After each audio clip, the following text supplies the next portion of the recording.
तो यह लाइव चर्चा का कार्यक्रम शुरू हो चुका है। आप सब इसमें भाग लेकर इसका पूरा पूरा लाभ उठाएं। और आज का जो विषय है बहुत ही महत्वपूर्ण है, मूर्ति पूजा का दर्शन। ठीक है, मूर्ति पूजा का दर्शन, फिलॉसफी बिहाइंड मूर्ति पूजा। कहने का तात्पर्य, फिलॉसफी बिहाइंड मूर्ति पूजा। तो मूर्ति पूजा का दर्शन क्या है?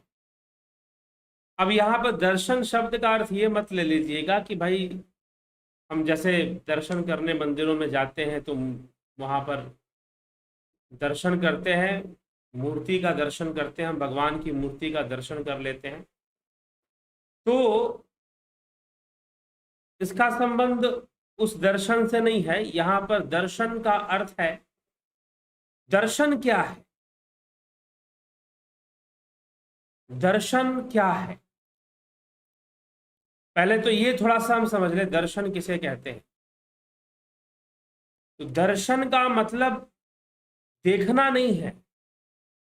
अब मैं एक छोटी सी घटना, आपको एक कथा लेता हूं, यहां पर थोड़ी सी हम कथा सुनते हैं, ठीक ना। राम कथा से एक प्रसंग लेते हैं, थोड़ी सी ये बात अच्छे से समझ में आएगी। और मैंने भी कहीं पर सुनी ही थी, किसी राम कथा वाचक को मैं सुन रहा था, तो बुजुर्ग थे काफी, अब जीवित नहीं है वो। अब वो जीवित नहीं है, लेकिन चलते चलते बहुत गूढ़ बातें उन्होंने बताई। तो उनकी एक कथा का एक प्रसंग है राम कथा के अंतर्गत। कहते हैं कि भरत जी, जब भगवान श्री रामचंद्र जी के छोटे भाई भरत, जो उनसे छोटे थे, 4 भाई थे, तो राम के बाद भरत का ही नंबर आता है। और भरत श्री रामचंद्र जी से बड़ा प्रेम करते थे, अपने बड़े भाई से बड़ा प्रेम करते थे।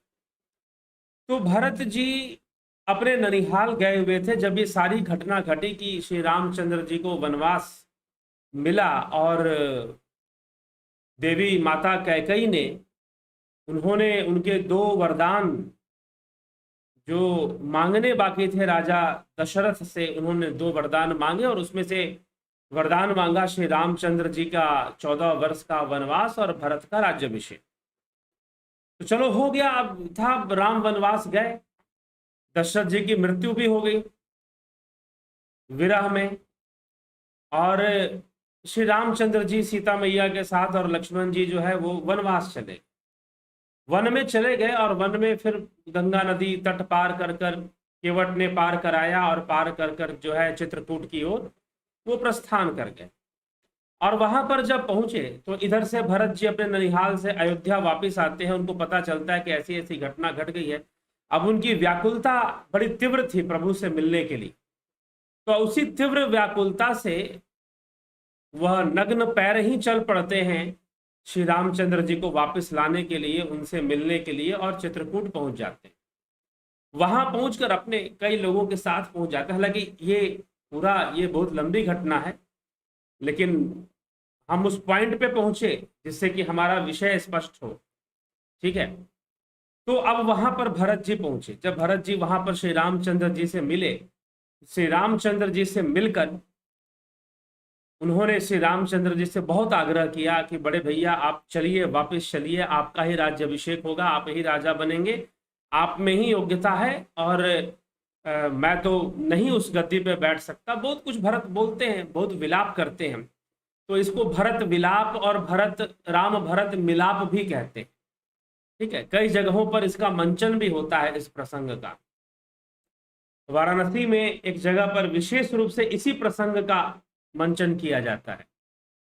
तो जो है, अब भरत मिलते हैं श्री रामचंद्र जी से, बहुत विलाप करते हैं, और अंत में जब देखते हैं श्री रामचंद्र जी की भरत मान नहीं रहा है, और भरत जी भी एकदम हट पे लगे हुए हैं कि नहीं आपको चलना ही है वापस। लेकिन श्री रामचंद्र जी समझाने का प्रयास करते हैं कि रघुकुल रीत सदा चली आई, प्राण जाए पर वचन न जाए, कि हम अपने वचनों से गिरते नहीं हैं, हम अपने वचनों से गिरते नहीं हैं। इसलिए अब जब मैंने ये वचन दे दिया है कि मैंने 14 वर्ष का वनवास स्वीकार कर लिया है, तो अब बिना 14 वर्ष पूरे हुए मैं तो वापस नहीं आ सकता हूं, यह उचित नहीं होगा। इसलिए हे भरत तुम जाओ। तो भरत के लिए बहुत भारी समस्या कि अब मैं गद्दी पर कैसे बैठूंगा, अगर बैठूंगा तो मैं कलंकित हो जाऊंगा, क्योंकि षड्यंत्र पूर्वक मेरे लिए गद्दी मांगी गई है, उनकी माता ने मांगी। चाहे जो भी ये कथा थी, तो यह भी एक समस्या थी उनके सामने। और वो कह देते कि ठीक है, मैं तो, आप अगर वनवासी रहेंगे तो मैं भी वनवासी जीवन ही जीऊंगा, भले मैं अयोध्या में रहूंगा लेकिन वनवासियों की भांति ही अपना जीवन यापन करूंगा।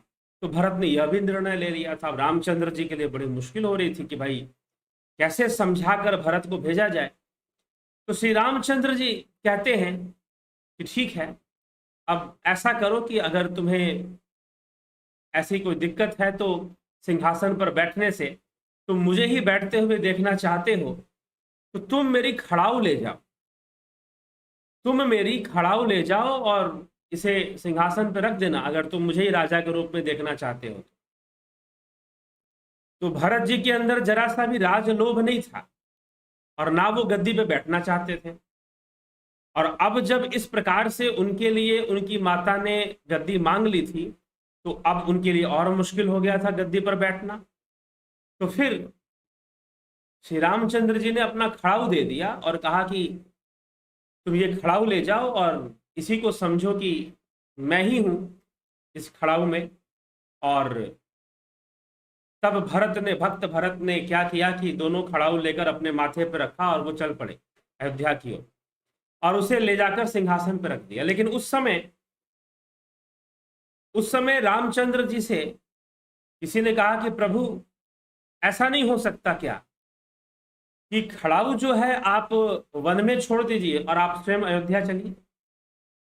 अगर खड़ाऊ में ही सीताराम का अगर वास है, अगर सिया राम का वास अगर खड़ाऊ में ही है, तो खड़ाऊ को आप वन में छोड़ दीजिए 14 वर्षों के लिए और आप चले जाइए अयोध्या और वहां का जो राज सिंहासन है उसे संभालिए। तो श्री रामचंद्र जी ने कहा कि नहीं, ये संभव नहीं है। ये संभव इसलिए नहीं है क्योंकि मेरे खड़ाऊ में मेरा दर्शन करने की जो दृष्टि है, मेरे खड़ाऊ में मेरा दर्शन करने की जो दृष्टि है वो भरत के पास है। अगर मैं वन में खड़ाऊ छोड़ दूंगा 14 वर्षों के लिए, तो वन के जो लोग हैं उनकी दृष्टि इस खड़ाऊ से तृप्त होने वाली नहीं है, वो इस खड़ाऊ में मुझे नहीं देख पाएंगे।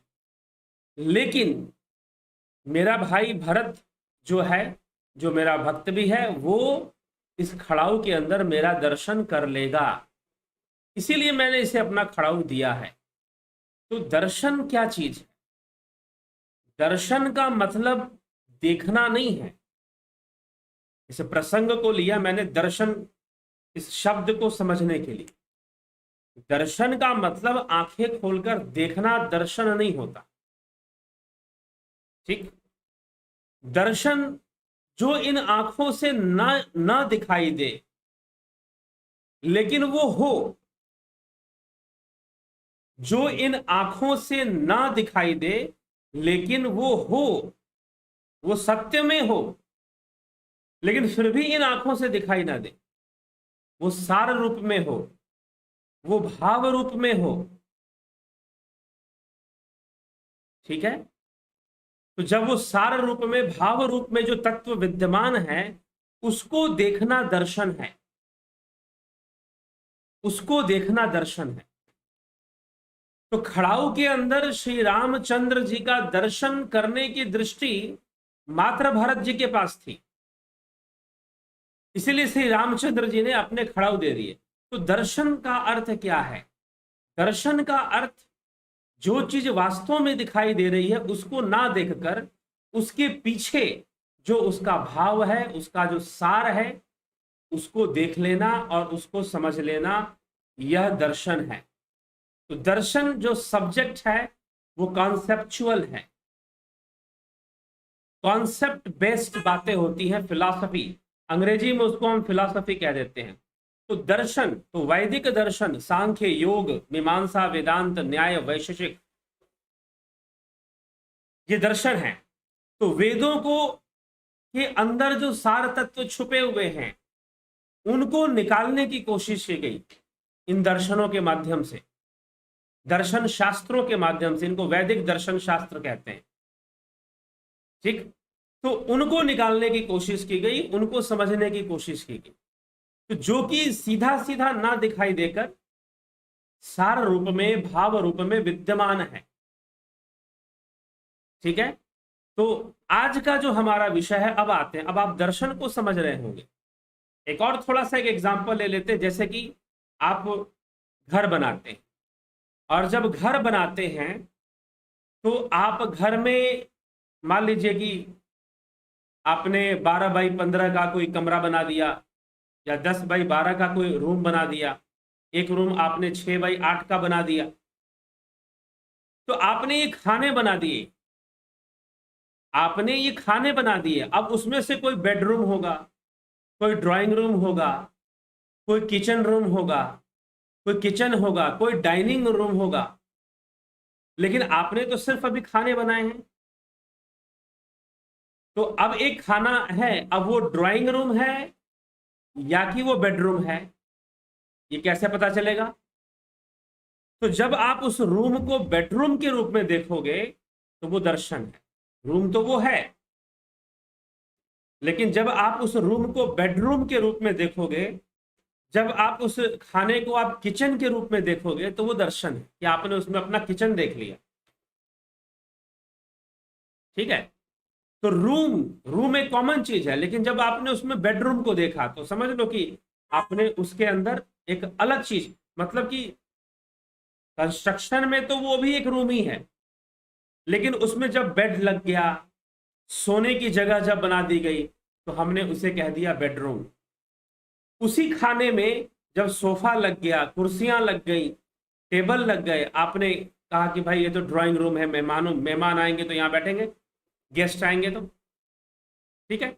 आपने एक रूम में जब डाइनिंग टेबल लगा दिया तो वो हो गया डाइनिंग रूम। पहले तो सब रूम थे, अब वो बन गए डाइनिंग रूम, बेडरूम, किचन।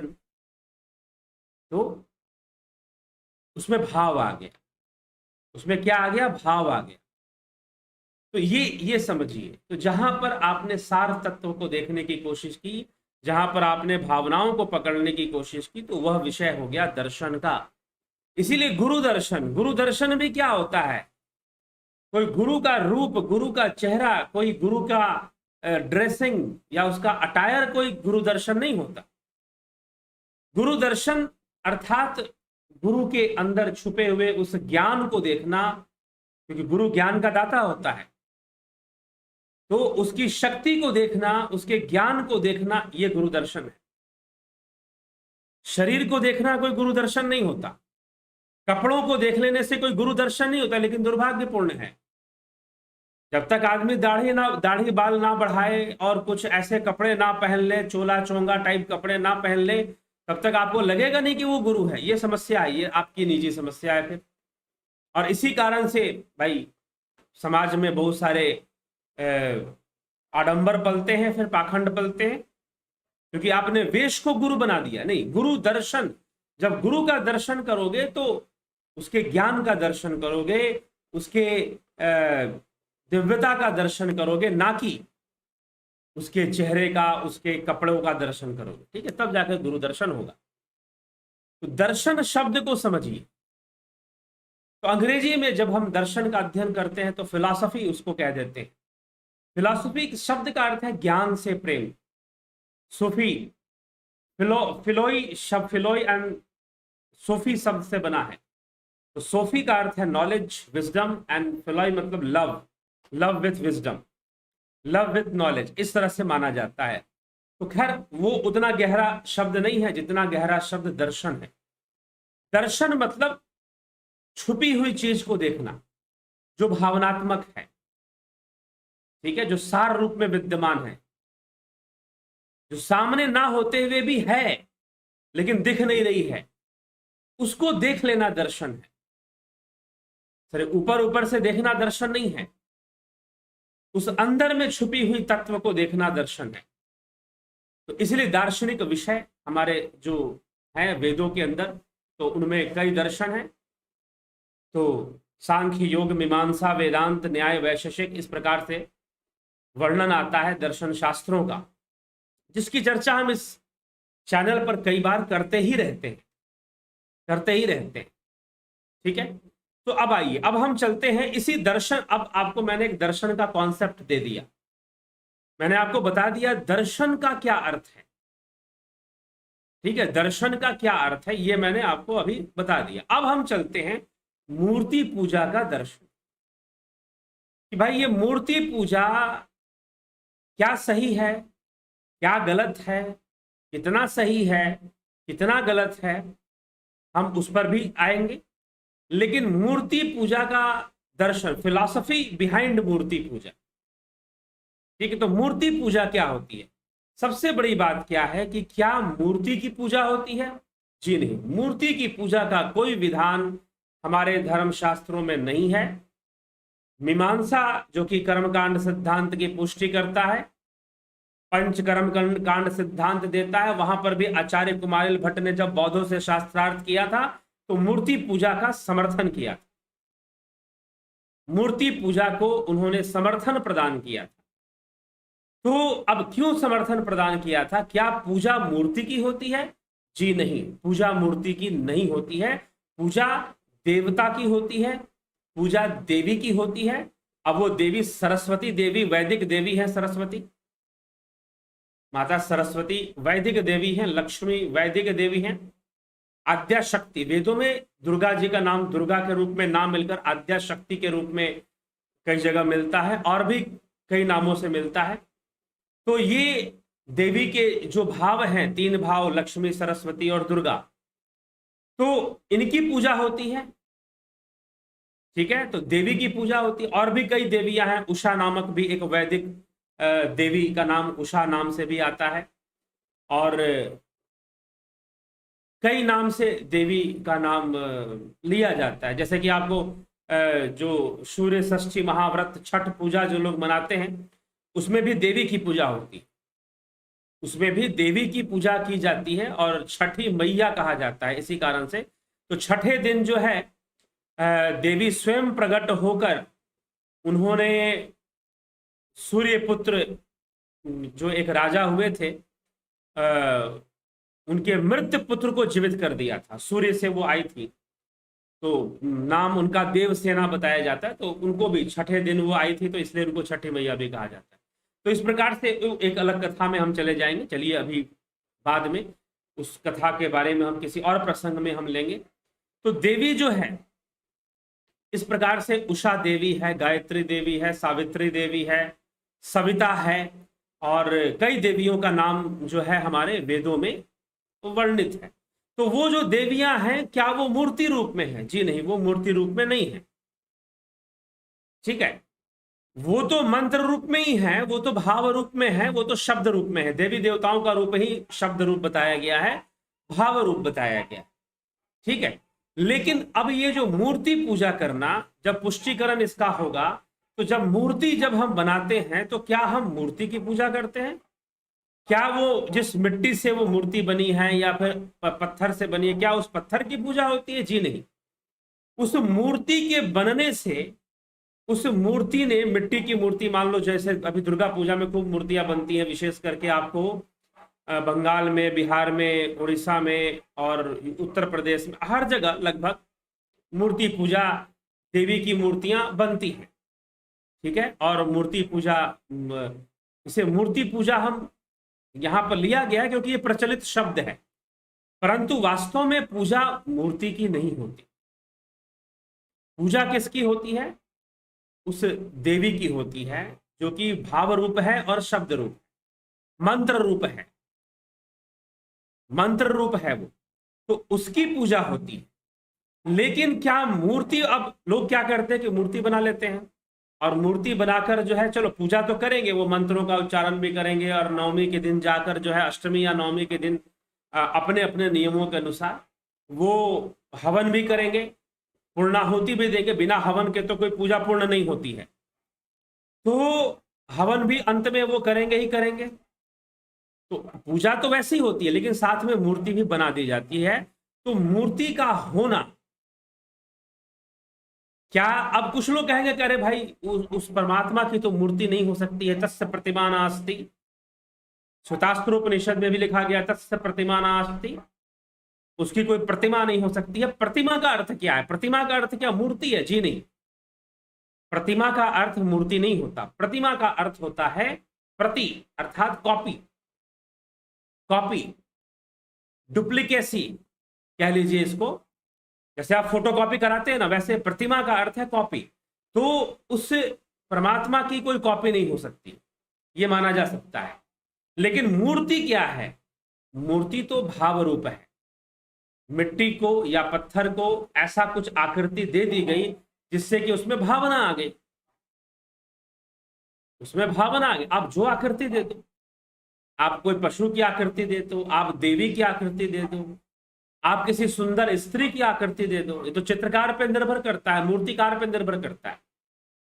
तो चित्रकार चाहे तो एक ऐसा चित्र बनाए जिससे कि लोगों के मन में भक्ति भावना उत्पन्न हो जाए, या कोई ऐसी चित्र बना दे जिससे कि काम वासना उत्पन्न हो जाए। तो आप एक बात बताओ, अगर कोई अश्लील चित्र है, एक कोई चित्रकार थे जो अश्लील चित्र ही बनाया करते थे हमारे देश के अंदर, शायद MF हुसैन के नाम से लोग उनको जानते थे, अब शायद मृत हैं वो।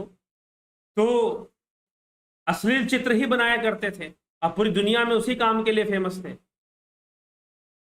तो अब जो है अश्लील चित्र जब बनेगा, एक बात बताओ, जब अश्लील चित्र आप देखोगे जिसमें अश्लीलता है, जिसमें नग्नता है, तो अगर आपके अंदर वो काम वासना को पैदा कर सकती है, तो एक देवी का चित्र या देवी की मूर्ति आपके अंदर भक्ति भावना को क्यों नहीं पैदा कर सकती?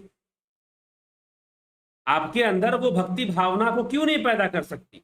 अगर अश्लील चित्र, नग्न चित्र आपके अंदर वासनाएं, कामनाएं उत्पन्न कर सकती हैं, तो देवी की मूर्ति, देवी का चित्र जो है, जो दुर्गा पूजा में जो पंडालों में लगाई जाती है मूर्तियां, वो आपके अंदर भक्ति भाव या शक्ति भाव, क्योंकि दुर्गा में तो शक्ति आराधना होती है, दुर्गा पूजा में तो शक्ति आराधना होती है, तो वो आपके अंदर शक्ति भाव को या भक्ति भाव को क्यों नहीं पैदा कर सकते? ये बात है, ये सिंपल सी साइकोलॉजिकल पॉइंट है, ये कोई रॉकेट साइंस नहीं है, ठीक है? ये कोई फिजिक्स नहीं है कि आप इसको समझने के लिए बहुत दिमाग लगाओगे। सिंपल सा साइकोलॉजिकल फैक्ट है जो कि प्रूव होता है। ऐसा भी नहीं कि प्रूव नहीं होता, 100% प्रूव होता है ये, ठीक? तो इसी बात को हमें समझना है। तो अब मूर्ति पूजा, मूर्ति की स्थापना की गई, देवी के ऐसे हाथ बनाए गए और उसको एक शक्ति के रूप में दिखाया गया, और वो राक्षसों का वध कर रही है। पंडालों के अंदर ऐसी मूर्तियां लगती हैं। कलकत्ते में आप कलकत्ता चले जाइए, पश्चिम बंगाल में बहुत भव्य रूप से होता है, और भी कई जगहों पर बहुत भव्य रूप से ये पंडाल बनाए जाते हैं और देवी की मूर्तियां लगती हैं उसमें, और वो आसुरी शक्तियों का विनाश कर रही है। जो देवी है वो आसुरी शक्तियों का विनाश कर रही है। तो यह एक भावना है, देवी एक भाव है, ये संपूर्ण संसार ही भाव मात्र है। हम जो भी इंद्रियों के माध्यम से हम जो भी ग्रहण कर रहे हैं, वो हमारे अंदर भाव रूप में ही है। चाहे आप उसे ज्ञान कहिए, अज्ञान कहिए, आप उसे सही कहिए, गलत कहिए, बुरे विचार कहिए, अच्छे विचार कहिए, लेकिन जो भी है वो भाव रूप में ही हमारे अंदर है, ठीक है? तो अब अगर हमें मूर्ति बनाने से अगर हमें भक्ति भाव मिलता है या शक्ति भाव मिलता है, तो उसमें बुराई क्या है? उसमें तो कोई बुराई नहीं है, फिर अच्छी चीज है, वो बननी ही चाहिए ऐसी मूर्तियां, ठीक है? लेकिन उस भावनाओं की वृद्धि होनी चाहिए, उन भावनाओं का ग्रहण होना चाहिए, और उन भावनाओं की वृद्धि होनी चाहिए। पूजा का जो उद्देश्य है वो यही है, क्योंकि पूजा मोक्ष प्राप्ति के लिए नहीं होता, पूजा जो है कैवल्य प्राप्ति के लिए नहीं होता, पूजा आत्मज्ञान के लिए नहीं होता। यज्ञ, पूजा आदि जितनी भी क्रियाएं हैं, भगवान श्री कृष्ण ने कहा है कि स्वर्ग प्राप्ति, सुख प्राप्ति, सांसारिक बाह्य संतुलन, इन सब के लिए यज्ञ आदि कर्मों को निष्काम भावना से करना ही चाहिए। पूजा आदि देवी देवताओं का जो आवाहन पूजन आदि जो स्थापन आह्वान स्थापन पूजन आदि की जो क्रियाएं होती हैं वो करनी ही चाहिए। हाँ, लेकिन इन सब से उस ब्रह्म को नहीं जाना जा सकता, उस ब्रह्म की प्राप्ति नहीं हो सकती है। हाँ, इतना जरूर है कि इनको करने से आप जो भी देवी देवता की पूजा करेंगे, अगर आप माता सरस्वती की पूजा कर रहे हैं तो आप विद्या भाव की वृद्धि करेंगे और विद्या को ही आकर्षित करेंगे। लॉ ऑफ अट्रैक्शन भी वहां काम करेगा अगर उसके भाव की वृद्धि करते हैं तो आप विद्या भाव की वृद्धि करेंगे। अगर आप माता दुर्गा की पूजा करते हैं तो आप शक्ति भाव की वृद्धि करेंगे। मां लक्ष्मी की पूजा करते हैं तो आप धन भाव की वृद्धि करेंगे, जो कि दीपावली में लोग करते हैं। धन भाव की आप वृद्धि करेंगे। ठीक, तो धन भाव की जो वृद्धि है वो मां लक्ष्मी की पूजा से होता है। लेकिन आपका विश्वास कितना है यह भी इसमें काम करता है। आप इस विज्ञान को कितना समझते हैं, पूजा के विज्ञान को कितना सही से आप समझ पाते हैं, यह भी इसमें एक फैक्टर बन जाता है। नहीं तो आजकल क्या है कि लोग औपचारिकतावश ही सारे काम करते रहते हैं। ठीक है, तो मूर्ति पूजा, अगर हम एक दार्शनिक दृष्टिकोण यहां पर मूर्ति पूजा के प्रति हम ये बात अगर हम समझें कि जैसे कि किसी नग्न फोटो को देखकर या नग्न मूर्ति को देखकर अगर हमारे मन में काम वासना उत्पन्न हो सकती है, तो फिर देवी की मूर्त देखकर या देवी के चित्र को देखकर हमारे मन में श्रद्धा क्यों नहीं उत्पन्न हो सकती, भक्ति भाव क्यों नहीं उत्पन्न हो सकती। तो इस उद्देश्य से यह मूर्ति पूजा कहीं से भी गलत नहीं है। मूर्ति में आपने क्या देखा, जब आप कहते हो अरे ये तो पत्थर भगवान कैसे हो सकता है, अरे भाई पत्थर भगवान नहीं है। उस पत्थर को जो आकृति दी गई है और उस आकृति में जो भाव उत्पन्न हो गया है, ठीक है, तो ये पत्थर चिल्लाने से नहीं, तुम्हारी दृष्टि का दोष है कि तुमने सिर्फ पत्थर ही देखा मूर्ति के अंदर। तुम्हारी दृष्टि का दोष है कि तुमने मूर्ति में मिट्टी ही देखा कि ये तो मिट्टी का बना हुआ है। उस मिट्टी ने जो आकृति ले रखी है और उस आकृति में जो भावना है, जो शक्ति की भावना है, उस भावना को आपने ग्रहण करना है, ना कि आपने उसमें ये चिल्लाते रहो कि भाई ये तो मिट्टी है, मिट्टी की पूजा कर रहे हैं तो पत्थर की पूजा कर रहे हैं। ये चिल्लाने से क्या हो जाएगा। सच्चाई ये है कि आप भी कहीं ना कहीं सहारा लेते रहते हैं फोटो का और मूर्तियों का। ठीक है, आप भी कहीं ना कहीं सहारा लेते रहते हैं। तो एक सिंपल सी बहुत साधारण सी ये फैक्ट है, साइकोलॉजिकल फैक्ट है। नहीं तो लोग क्यों अपने घरों में चित्र लगाते, मूर्तियां लगाने की कोई आवश्यकता नहीं है। फिर सब तो कागज है, सब तो शीशे में के फ्रेम में, लकड़ी के फ्रेम में कागज के चीजें हैं। आग में डाल दो कि 2 मिनट में जल जाएगा। ठीक है, तो इसीलिए क्या जरूरत है कि आप अपने माता पिता की मूर्तियां या अपने माता पिता के फोटो संभालें या अपने गुरुजनों की आप फोटो संभाल कर रखें। जरूरत क्या है, क्योंकि उन्हें देखकर आपको प्रेरणा मिलती है। एक ऐसी एक महाशय थे, वो अपने गुरुजी से बड़ा प्रेम करते थे, लेकिन मूर्ति पूजा के बहुत कट्टर विरोधी थे। लेकिन हर जगह अपने जेब में, अपने पर्स में अपने गुरुजी की एक फोटो रखते थे। मैंने कहा कि इसकी जरूरत ही क्या है, आपको क्या आवश्यकता है। नहीं, बोलते हैं कि इसको देखता हूं तो प्रेरणा मिलती है। तो अरे भाई, जब आप इनको देखते हो प्रेरणा मिलती है, हमको दुर्गा जी की मूर्ति को देखकर प्रेरणा मिल जाती है, तो हम प्रेरणा ग्रहण ना करें वहां पर। ठीक है, तो गुरु जी उनके थे नहीं, वो तो देह त्याग चुके थे बहुत पहले ही।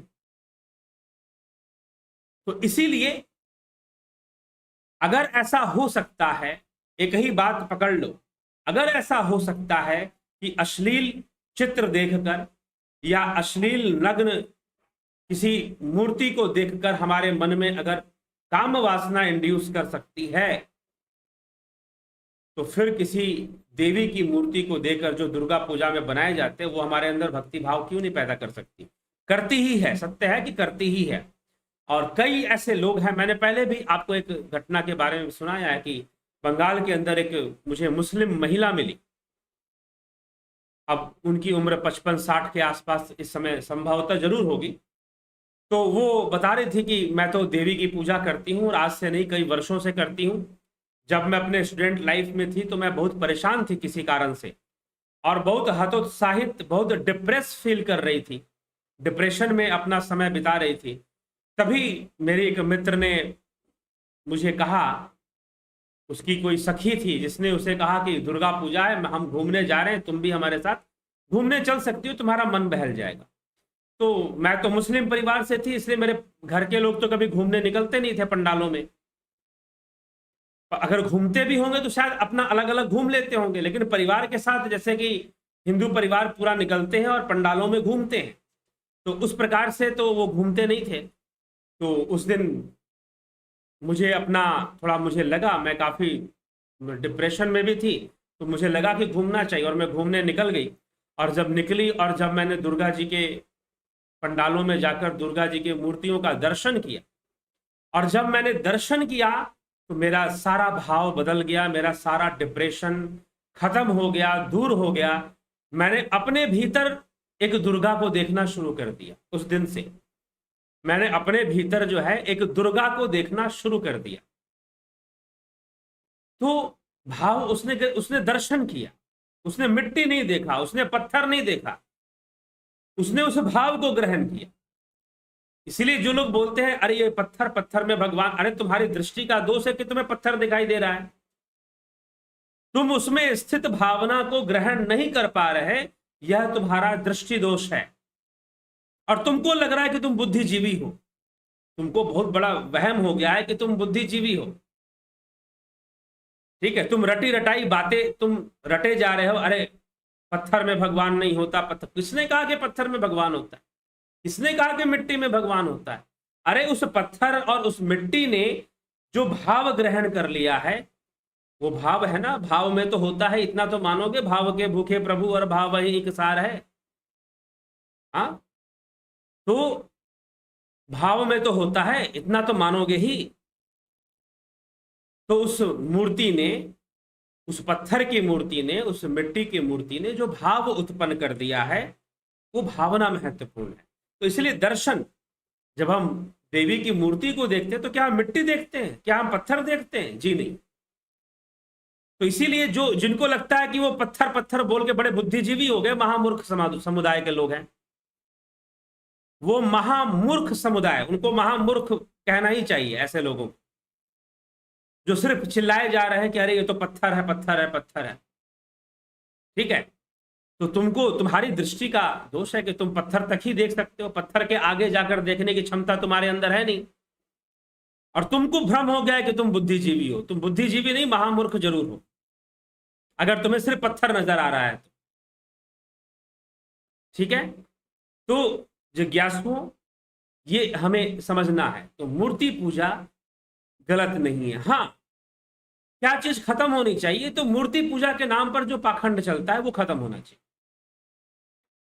जो पाखंड चलता है, जो भीड़, एक भीड़ चाल और भीड़ चाल जो चलती है, वो खत्म होना चाहिए। मूर्ति पूजा के नाम पर दुर्गा पूजा, गणेश चतुर्थी और इन सब पूजाओं के नाम पर बहुत भारी मात्रा में चंदा इकट्ठा किया जाता है, और फिर उन चंदों का दुरुपयोग भी हो जाता है कई बार।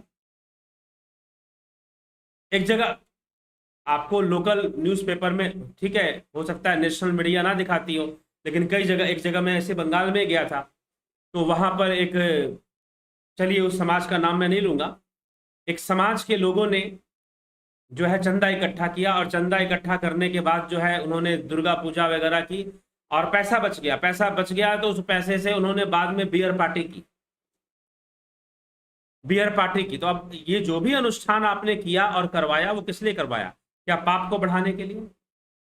एक बार किसी शहर के अंदर गणेश विसर्जन, अनंत चतुर्दशी जो गणेश जी का विसर्जन होता है, तो विसर्जन के लिए लोग मूर्ति ले जा रहे थे ट्रक के ऊपर, और ट्रक के नीचे जो है बहुत सारे युवा जो है वो नाच रहे थे, गा रहे थे, और गाने बजा रखे थे उन्होंने, कोई फिल्मी गाने ही चल रहे थे ट्रक पर, और फिर उनमें से कुछ जो है नशे में धुत भी लग रहे थे। तो गणेश जी जो है वो बुद्धि विवेक के देवता हैं, जैसे कि देवी दुर्गा शक्ति की देवी है, सरस्वती विद्या की देवी है, लक्ष्मी धन की देवी है, ऐश्वर्य की देवी है, भोग की देवी है, वैसे ही गणेश जी विवेक के देव हैं। बुद्धि और विवेक के देव हैं, देवता हैं गणेश जी। तो जहां बुद्धि और विवेक का विकास होना चाहिए वहां बुद्धि और विवेक का ह्रास हो रहा है, वहां ह्रास हो रहा है। तो मुख्य बात क्या है कि जो बुरी चीजें हैं वो मूर्ति पूजा में बुरी चीजें नहीं हैं। हाँ, जो लोग उसको ऑर्गेनाइज कर रहे हैं, कहीं वो उनकी जो भावनाएं होती हैं वो पवित्र नहीं होती, उनकी जो नीयत होती है वो साफ नहीं होती, और इस कारण से वो कई बार चंदे में मिलने वाले पैसों का दुरुपयोग कर जाते हैं, कई बार वो कुछ ऐसा कर्म कर जाते हैं जो कि अनुचित होता है, नहीं होना चाहिए। तो ये जो चीजें, उन चीजों पर प्रतिबंध लगे, वो चीजें, वो बुराइयां दूर होनी चाहिए, वो बुराइयां खत्म होनी चाहिए। लेकिन इसको आप लेकर आप मूर्ति को टारगेट कर लें या मूर्ति पूजा को टारगेट कर लें तो वो ठीक नहीं है, वो सही नहीं है। ठीक है, तो ये हमें थोड़ा सा इस पर अपने समझदार मन से, एक सूक्ष्म बुद्धि से, मन से विचार करना चाहिए। तो जो गलत चीजें हैं, जो आडंबर है, जो पाखंड है, वो खत्म होना चाहिए, निश्चय रूप से खत्म होना चाहिए। लेकिन मूर्ति को आप पाखंड या आडंबर नहीं कह सकते, वो तो भाव वृद्धि का एक तरीका है, और पूजा का उद्देश्य ही है भावना की वृद्धि। जिस देवी देवता की हम पूजा कर रहे हैं उसके भावना की वृद्धि करते हैं, उसके मंत्रों का उच्चारण कर कर, हवन आदि कर कर हम उसके भाव की वृद्धि कर देते हैं। ठीक, तो भावना की वृद्धि करना और उस भाव के प्रति उसको आकर्षित करना ही पूजा का उद्देश्य है।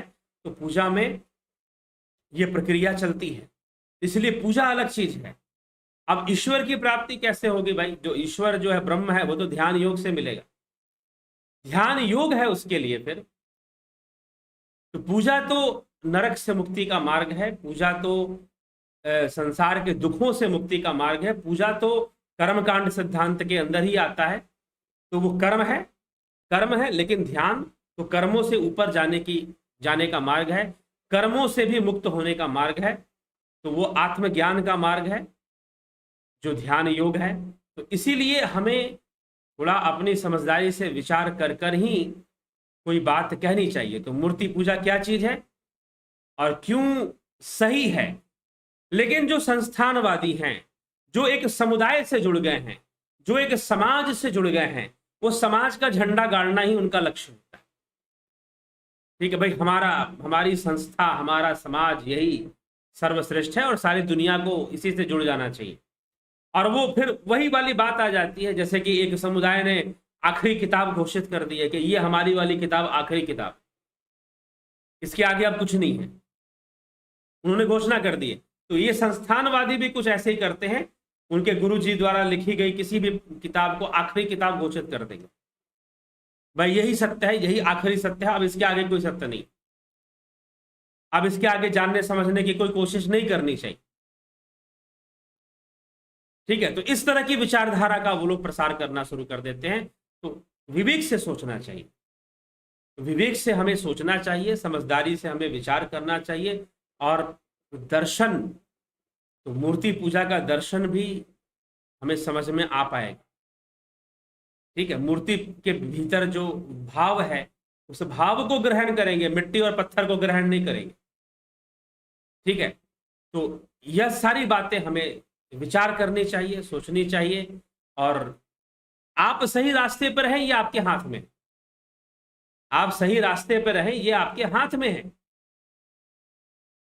ठीक है, तो आप दुष्प्रभावित ना हो किसी से, अति प्रभावित ना हो किसी से, और खुद अपने विवेक और समझ से तथ्यों को समझें, शास्त्रों को भी समझने का प्रयास करें और सनातन धर्म को समझें। तो सनातन धर्म में यह भाव वृद्धि और यह प्रकृति पूजा प्रकृति का ही अंग है। संपूर्ण जो व्यवस्था है वो प्रकृति का ही अंग है। ठीक है जिज्ञासुओं, तो इसी के साथ विचारों को हम विराम देंगे, यद्यपि अभी आपके कमेंट्स लेने हैं, तो चलिए लेंगे। और आत्मज्ञान हेतु जो है, यह चर्चा जो होती है ध्यान योग की चर्चा, ध्यान योग की जो क्लास है वो 11 अक्टूबर से शुरू हो रही, जो लोग भी ज्वाइन करना चाहते हैं वो शीघ्र ज्वाइन करके इसका लाभ उठा पाएंगे। अगर अब ज़्यादा दिन नहीं है, आज तो 8 तारीख हो गई, 9-10, 8 तो बीत ही गया एक तरह से, 9-10 2 दिन है। आप इन 2 दिनों में जिनको भी यह कोर्स करना है वो जरूर ज्वाइन कर लें, ठीक है, जरूर जो ज्वाइन कर लें और इसका पूरा पूरा लाभ उठाएं, ठीक है।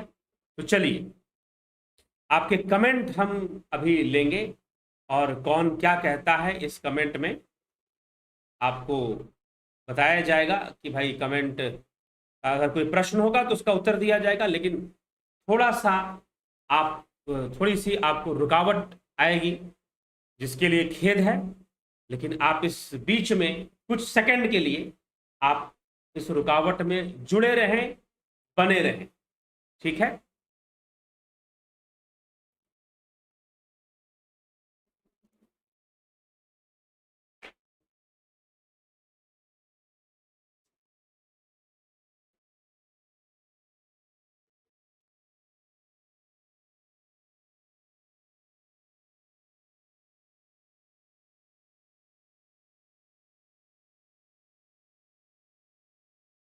चलिए तो अब जो है हम आपके कमेंट्स लेते हैं, कौन क्या कहता है उस पर चर्चा करते हैं। जगत नारायण जी बहुत अभिनंदन, सोमनाथ शिंदे जी, एके भट्ट जी प्रणाम गुरु जी। कल की घट स्थापना की चर्चा में घट के ऊपर आम के पत्ते और नारियल, नारियल हमारी आत्मा का ही प्रतीक है और जो इंद्रियां हैं, आम के पत्ते हमारे इंद्रियों के प्रतीक माने जाते हैं, ठीक है। तो ब्रह्मरंध्र का प्रतीक है वह नारियल जो है, ब्रह्मरंध्र का प्रतीक होता है। तो कल माता शैलपुत्री की पूजा होती है, आज माता ब्रह्मचारिणी की पूजा होती है। तो ब्रह्मचारिणी जो ब्रह्ममय आचरण करने वाली है, और ब्रह्ममय आचरण कैसा होता है, जो श्रीमद् भगवद गीता में श्री कृष्ण अर्जुन भगवान श्री कृष्ण कहते हैं, सुख दुखे समय कृत्वा लाभा लाभो जया जयो। तो सुख दुख में सम रहने वाला, लाभ हानि जय पराजय यश अपयश में सम रहने वाला, क्योंकि ब्रह्म जो है सम तत्व है, ब्रह्म में क्रिया प्रतिक्रिया नहीं है। प्रकृति के अंदर क्रिया प्रतिक्रिया है लेकिन ब्रह्म में क्रिया प्रतिक्रिया नहीं है।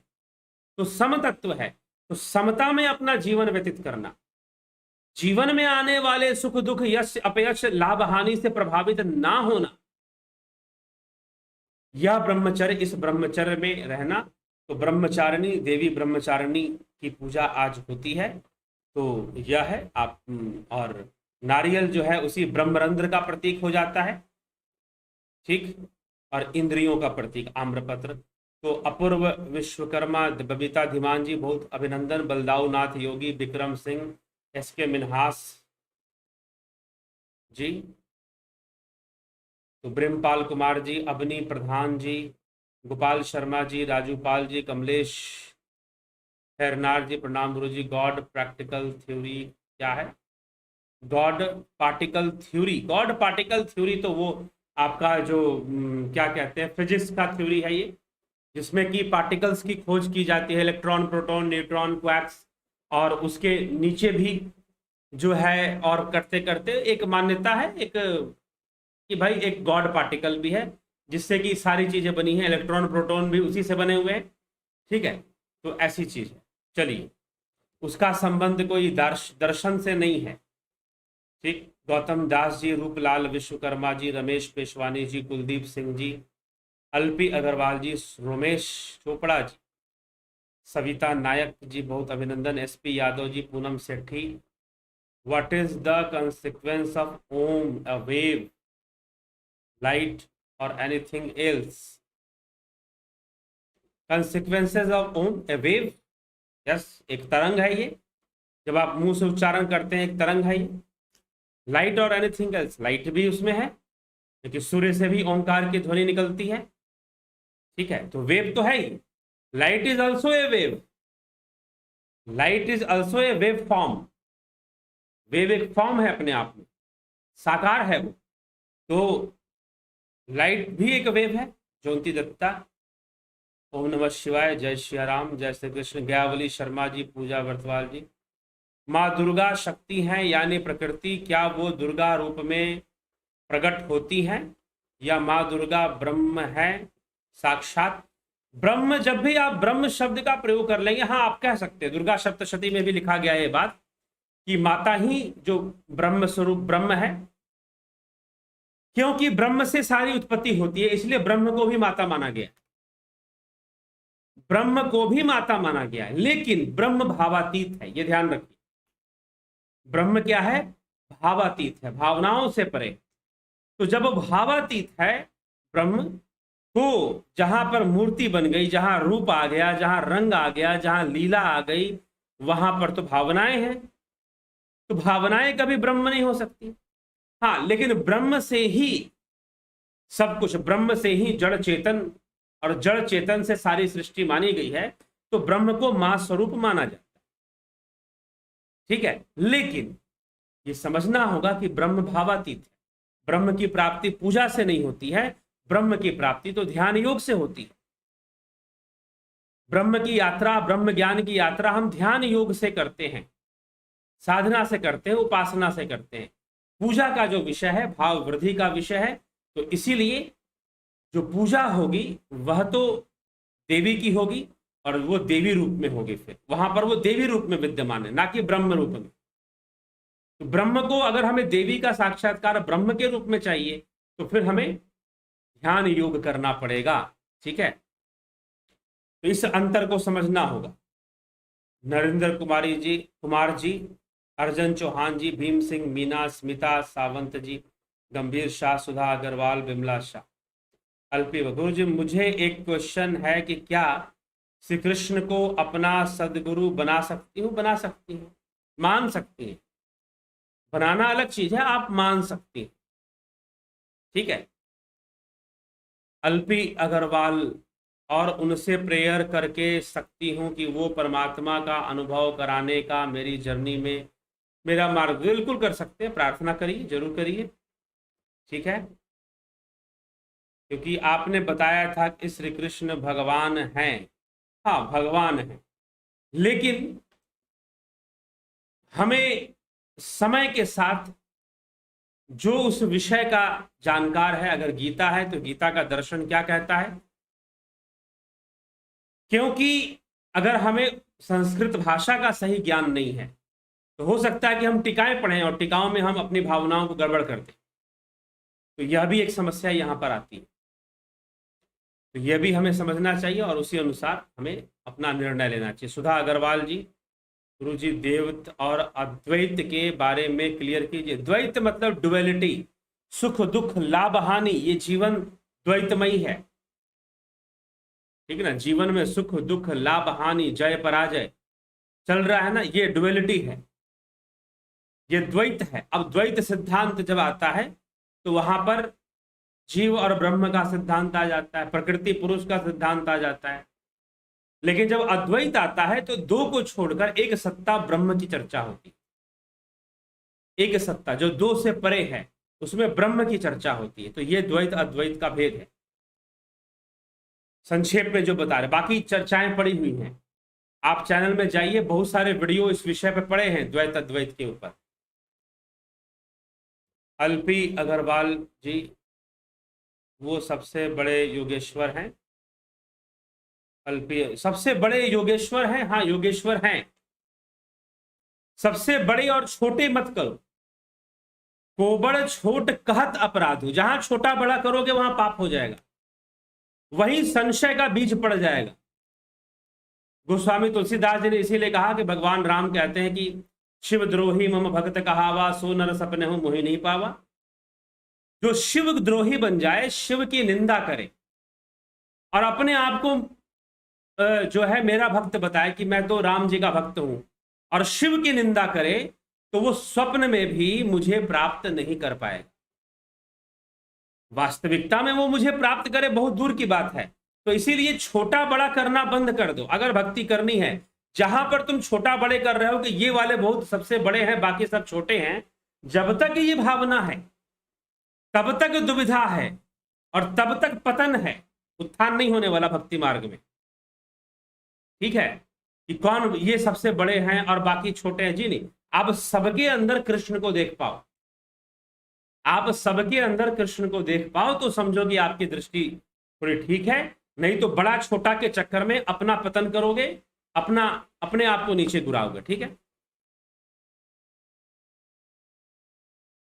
क्या मैं श्री कृष्ण में सदगुरु का भाव अनुभव कर सकती हूँ? ये तो आपके ऊपर ही निर्भर करता है।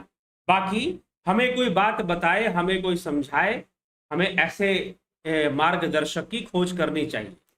ठीक है, स्मृति स्तोगी जी, मेरा मार्गदर्शन कर ही रहे हैं, बता ही रहे हैं आप।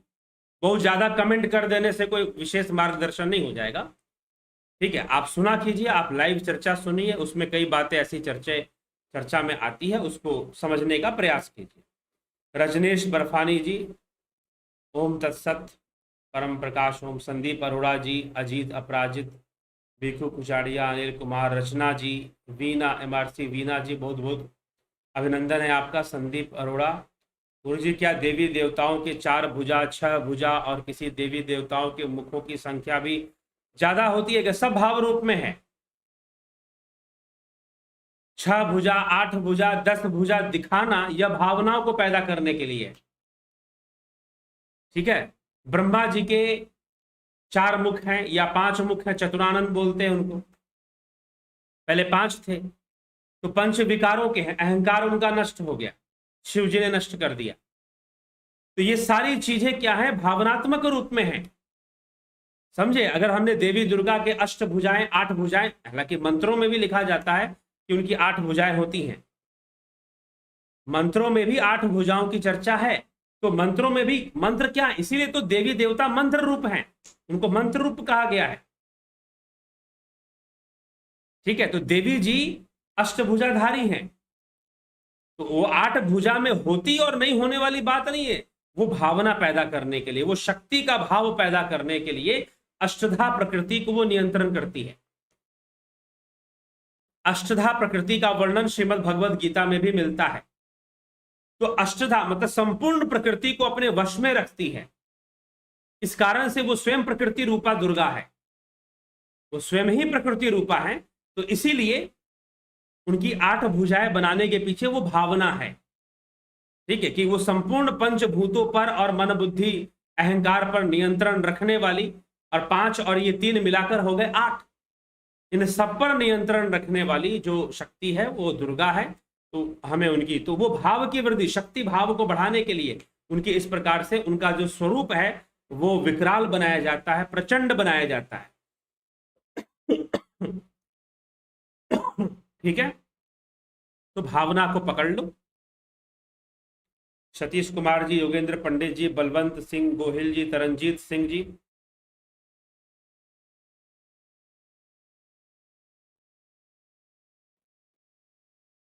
क्या भगवती दुर्गा माता की हम पूजा आराधना करें तो हमें मोक्ष मिल सकता है? पूजा से मोक्ष नहीं मिलता है। ठीक है, और पूजा का उद्देश्य भी मोक्ष नहीं होता है। पूजा का उद्देश्य ही कर्म होता है, कर्म। ठीक, ये दावा है। भगवान शिव माता पार्वती से कहते हैं, इदम तीर्थमिदम तीर्थ भ्रमंती तामसा जना आत्म तीर्थम न जानंती कथम मोक्षम वरानने। हे वरानने, हे पार्वती, जो आत्म तीर्थ को नहीं जानते उनको मोक्ष नहीं मिल सकता। ठीक है, मोक्ष की प्राप्ति पूजा से नहीं होती है। ये है ही नहीं, पूजा मोक्ष के लिए होती ही नहीं है, ये भावना वृद्धि के लिए होती है। आप भाव वृद्धि कीजिए। तो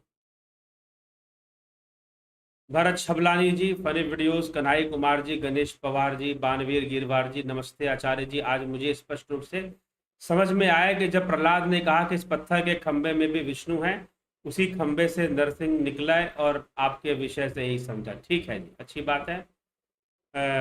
प्रकाश सिंह वघेला जी, नीति सिन्हा जी, अपूर्व विश्वकर्मा जी, सर मेरी यात्रा दुर्गा से शुरू हुए, आज आपके हेल्प से ध्यान योग से आते इंद्रिय आनंद का अनुभव करते हैं, अतीन्द्रिय आनंद का अनुभव करते हैं। आपका बहुत बहुत थैंक्स जी।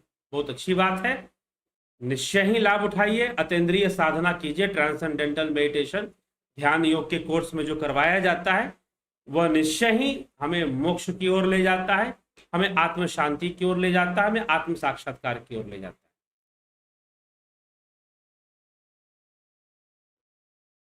क्या खंबे से ब्रह्म तत्सन प्रकट हुआ? माने प्रहलाद स्टोरी में या विष्णु जो बैठे थे वो खंबे से आए?